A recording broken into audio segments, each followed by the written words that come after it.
بسم الله الرحمن الرحيم. تبارك الذي بيده الملك وهو على كل شيء قدير، الذي خلق الموت والحياة ليبلوكم أيكم أحسن عملا وهو العزيز الغفور، الذي خلق 7 سماوات طباقا ما ترى في خلق الرحمن من تفاوت فارجع البصر هل ترى من فطور ثم ارجع البصر كرتين ينقلب إليك البصر خاسئا وهو حسير. ولقد زينا السماء الدنيا بمصابيح وجعلناها رجوما للشياطين وأعتدنا لهم عذاب السعير. وللذين كفروا بربهم عذاب جهنم وبئس المصير.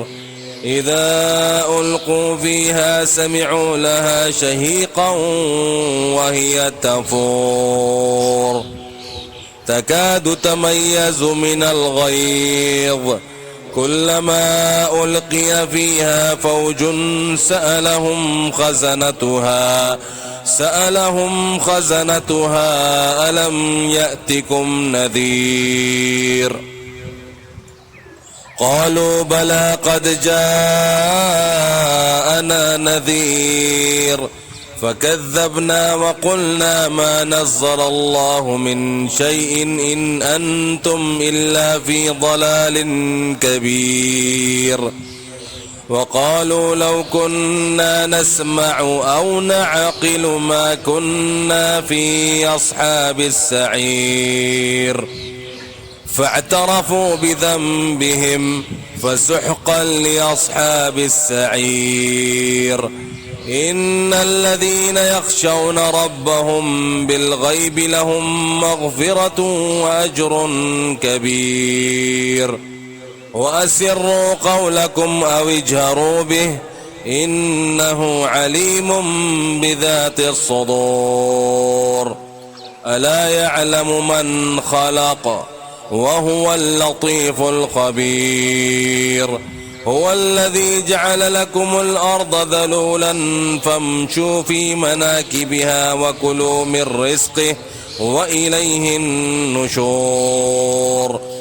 أأمنتم من في السماء أن يخسف بكم الأرض فإذا هي تمور أم أمنتم من في السماء أن يرسل عليكم حاصبا فستعلمون كيف نذير.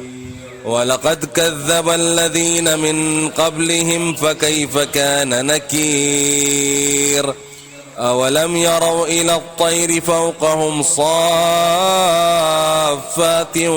ويقبضن ما يمسكهن إلا الرحمن إنه بكل شيء بصير.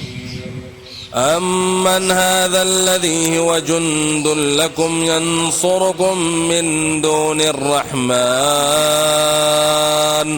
إن الكافرون إلا في غرور.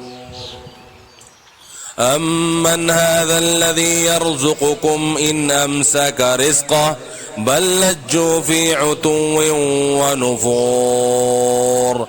أفمن يمشي مكبا على وجهه أهدى أمن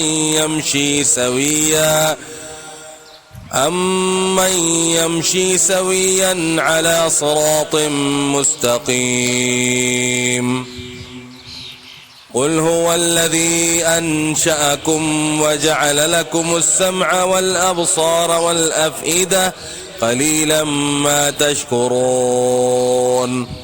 قل هو الذي ذرأكم في الأرض وإليه تحشرون. ويقولون متى هذا الوعد إن كنتم صادقين قل إنما العلم عند الله وإنما أنا نذير مبين فلما رأوه زلفة سيئت وجوه الذين كفروا وقيل هذا الذي كنتم به تدعون قل أرأيتم إن أهلكني الله ومن معي أو رحمنا فمن يجير الكافرين من عذاب أليم قل هو الرحمن آمنا به وعليه توكلنا فستعلمون من هو في ضلال مبين قل أرأيتم إن أصبح ماؤكم غورا فمن يأتيكم بماء معين صدق الله العظيم.